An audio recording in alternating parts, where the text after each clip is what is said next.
Good morning and welcome to South Sound Connection Live. I know you all have been just distraught. I think we took 2 weeks off. I'd say we apologize, but we don't. So hopefully you survived and you're back and just ready to hear what our guests have to say. South Sound Connection is brought to you by All American Restoration Services and the DYOJO Podcast. And this is all about promoting things that are happening in and around the Pacific Northwest and beyond. So without further ado, let's bring on our first guest. Here we go. Good morning. Good morning. How goes Allison? It's good. It's nice that it's not raining. We've been definitely lucky the last couple days, weeks with great weather. So we've interacted over LinkedIn a couple of times and reached out and did the interview with what you do in and around Tacoma. One thing I love, your motto on your website, which we have up on the screen, is empowering small business to grow and connect. And so 2020 put a test to that, right? As far as like creating challenges, learning new ways to do that. So what was some of the things that you learned or came out of your experience in 2020? I think the biggest lesson that I learned or that was reinforced for me out of 2020 is that community is everything.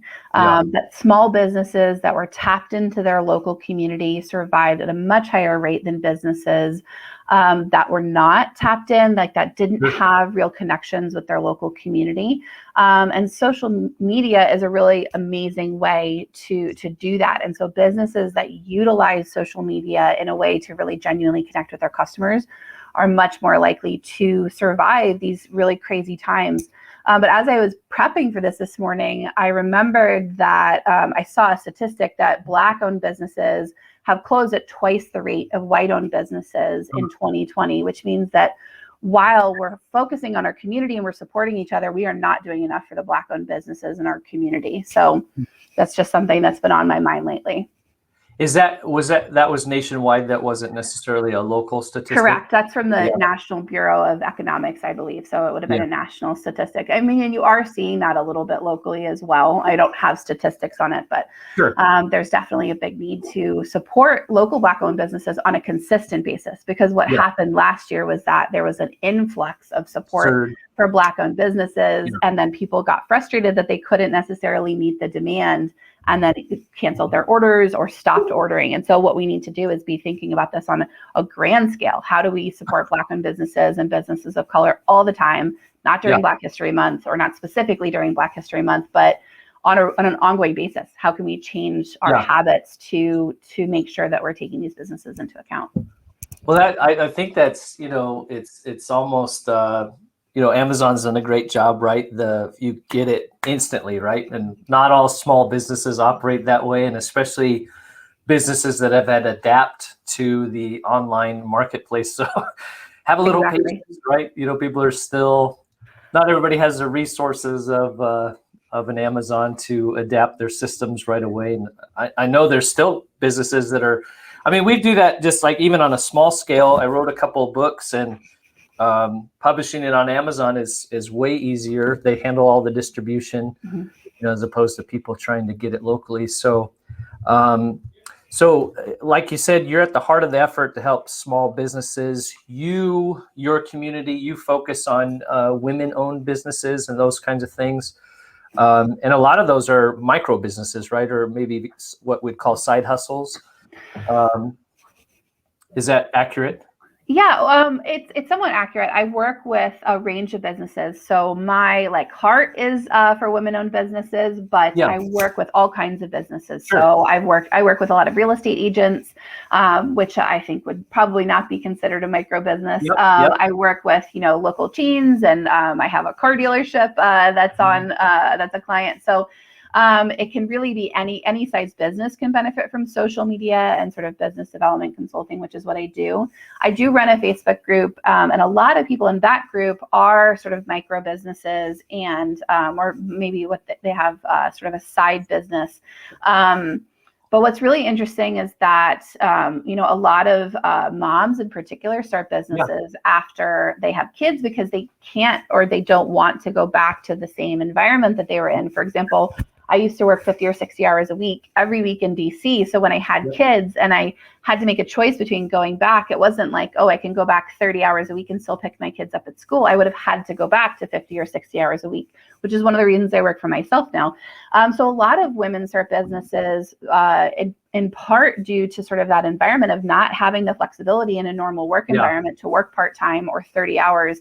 And so, but because they don't have a business background, it's really hard to kind of get that momentum going. They might not understand marketing or taxes or accounting, things like that. So we have a Facebook group called Nurture Tacoma Women and Non-Binary Business Support Group. It's a little clunky, but we talk a lot about all these different processes in there, and people are really free with their advice, which is really lovely. So if anybody identifies as a woman or non-binary person and is looking for that support, it's a great group. I think we have 1,100 local members at this point.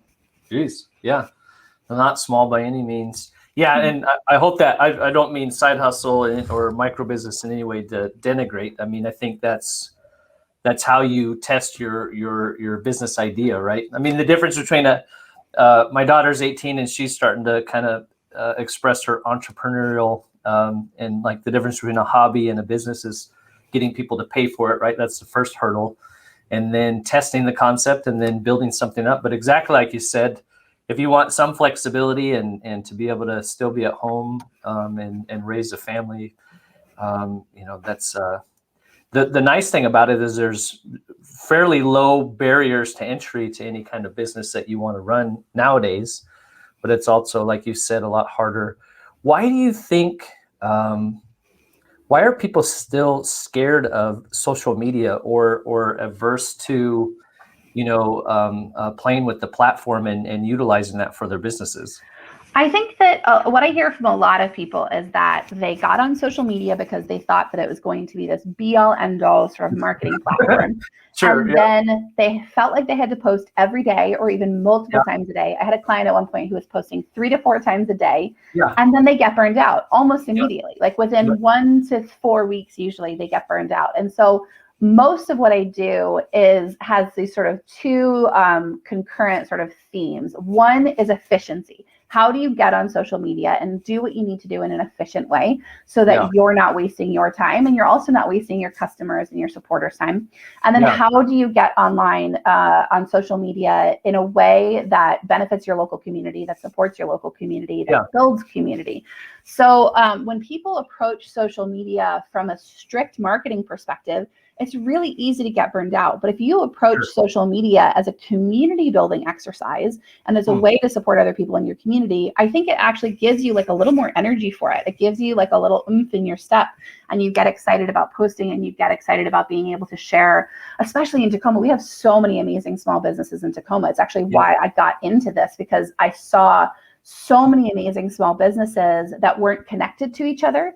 And I'd say, oh, you do this amazing thing, you must know this other person. And the answer was always no. And I was like, why don't these people know each other? Like they should know each other.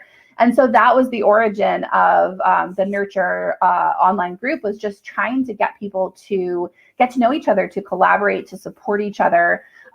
Because Tacoma just has this wealth of talent and artistry and imagination. And it's just about like, how do you bring people together so that, because once I think you collaborate, you just have these amazing things that wouldn't have happened on their own. And so people, when they see social media, like in the same perspective as like a newspaper ad, then they can get frustrated when it doesn't like immediately bring people in, or it doesn't have like an ROI or return on investment that they were expecting. And so I encourage my clients to think of social media more or as much as a community building tool, as a marketing tool, because I think it gives you longevity. It gives you a sense of like, I'm not doing this for me for right now. I'm also doing this for my community long term. And that's kind of a little tricky right now, right? Because so many businesses are struggling, like literally they're on the verge of closing. So to tell them, oh, focus on your community can feel a little frustrating, I think, to them. But the idea is that when you support your community through social media, it actually builds your own business. So I talk a lot in my classes about wayfinding, which is an architectural term that means like how easy is it to find a place if you don't have a map? And so we talk about wayfinding on social media to mean like what like breadcrumbs are you dropping for your customers about your business? So let's say I'm in the Stadium District and I own a coffee shop. I might want to highlight the chocolate shop that's in Stadium, take a picture of the outside, post about it and say, I love that I can pop over on my lunch break and it's a 2-minute walk to go get the best chocolate in Tacoma. And here's why. So what you're doing is you're supporting that local business, but you're also reminding people that you are in Stadium. So what's going to happen is the next time they drive by that chocolate shop, they're going to say, oh, that coffee shop is by here. I should stop and get a chai or whatever.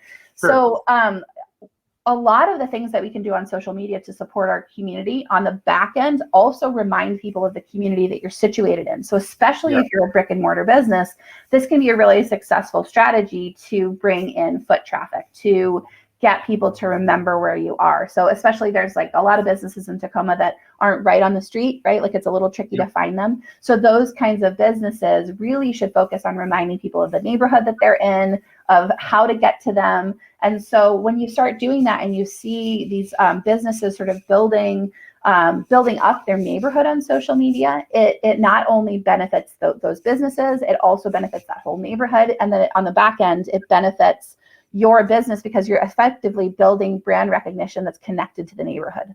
Yeah, that's really good. Create the win-wins, right? Yeah, exactly. And to me, social media that focuses on like business growth through genuine connection and then has like an add-on of sort of supporting your community is a win on like 17 different levels. There's like so many knock-on effects that are really positive, including just reminding people, like you said earlier, that small businesses can't necessarily deliver your product within 24 hours. So social media can be used as a platform to generate conversations about like the shipping delays that the USPS is having right now, or what like shipping products you use and whether your products are sustainable. And so you can actually drive consumer conversations around sustainability and customer service and expectations. And so it's really this amazing, like I call it a democratizing platform because everyone has the same access to it. Like, yes, you can pay for ads, but most people ignore ads, honestly, on social media. And so I tend to encourage my clients to not do paid ads, or at least not start there.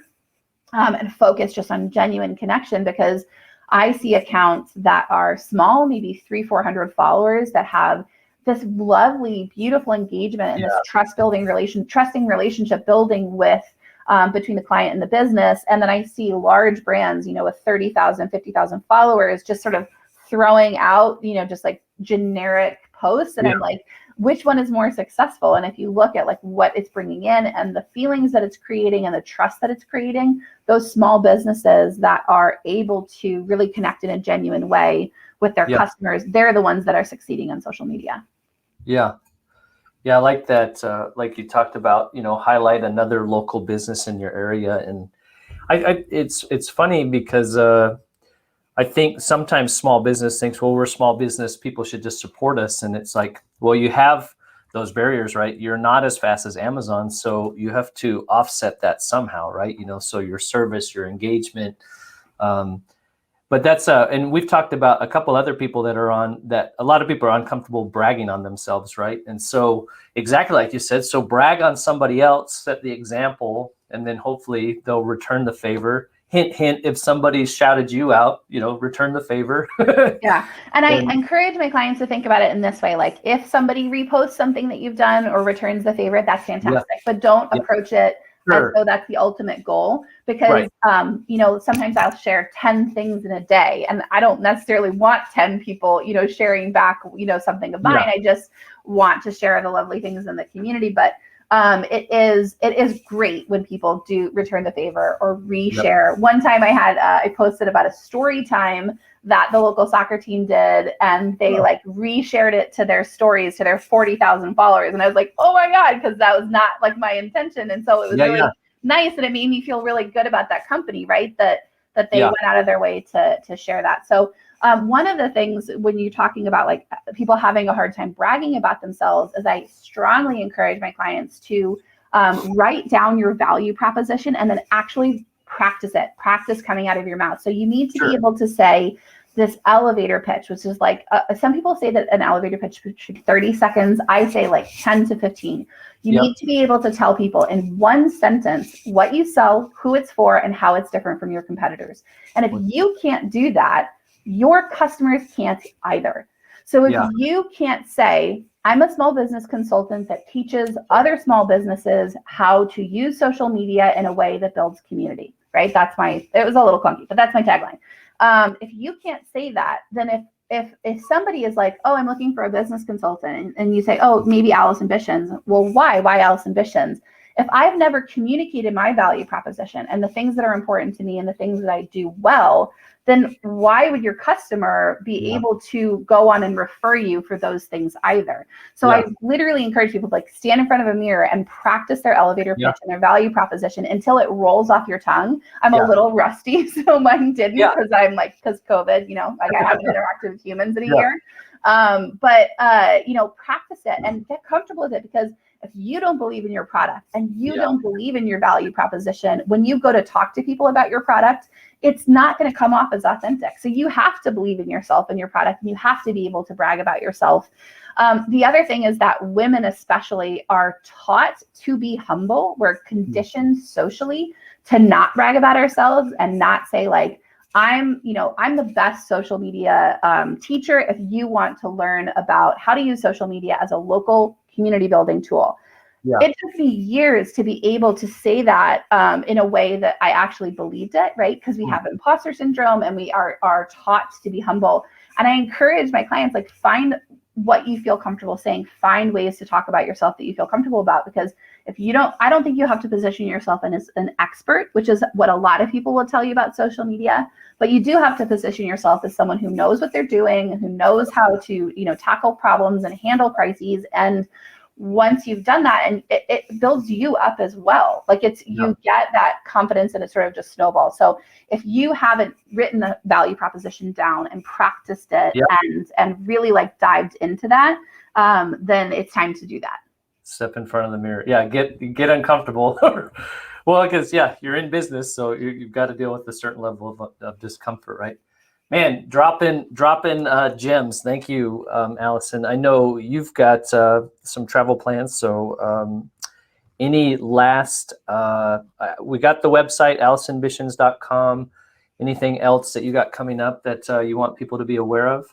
Yeah, thanks for asking. I'm doing a workshop on April 8th called Modern Margins at Work, and it's part of this art project sponsored by granted by the Tacoma Arts Commission, and the workshop is on the gender experience at work.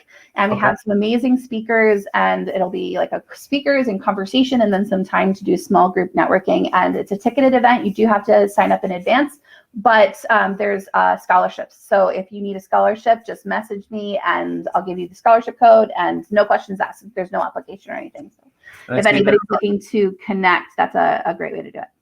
And that's right on the website, which we have up /events. I can see it right there. So that's right. Thanks so much for having me on. Yeah. Thank you for coming on, and we'll have to have you on again. And thank you for all that you're doing. Seriously, I'm like scribbling notes down as you're talking. So.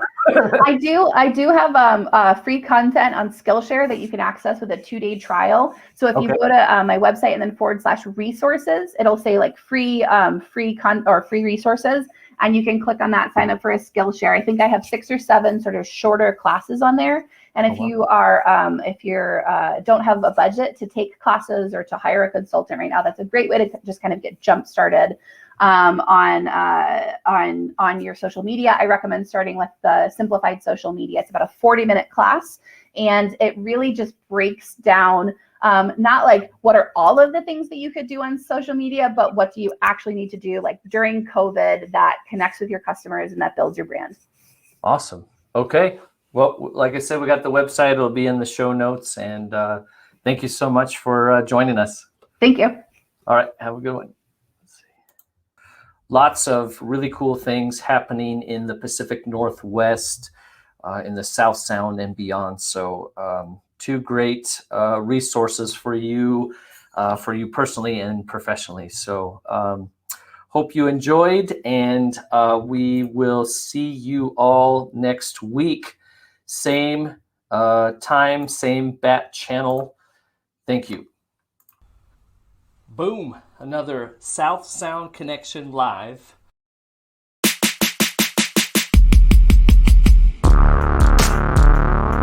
SSC live. In the bag, as the kids say. Yeah, we got the shirts for 2021.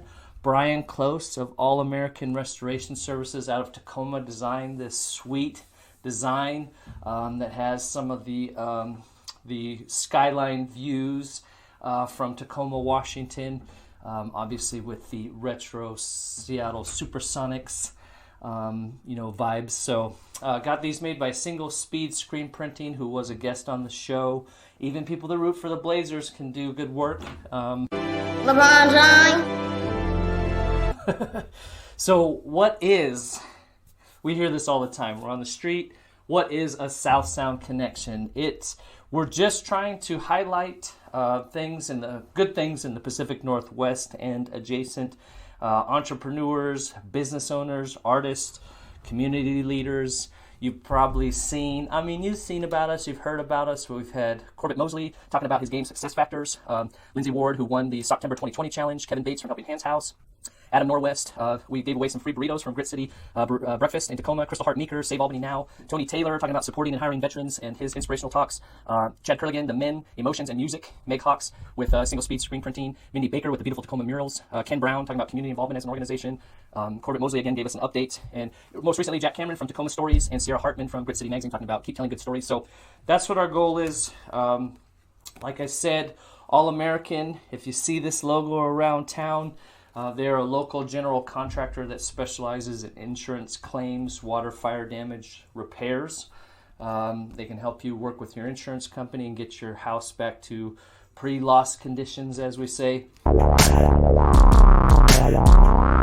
And also the DYOJO Podcast. The DYOJO Podcast. That's thedyojo.com/SSC if you want to know more about this show. And just a quick pitch. I wrote my second book. This is a collaborative effort on culture. Developing a thriving culture, talking about taking care of your culture because it takes care of your people, which leads to taking care of your customers, which leads to taking care of your profits. So you can check that out on the website as well. But please check out our great guests. Check out our sponsors, All American Restoration Services and the DYOJO Podcast. And if you hear something that you think should be shouted out, please let us know. Thank you. Have a great Pacific Northwest day, and we'll see you next week, every Tuesday, 9 a.m. Pacific Standard Time. South Sound Connection, SSC Live.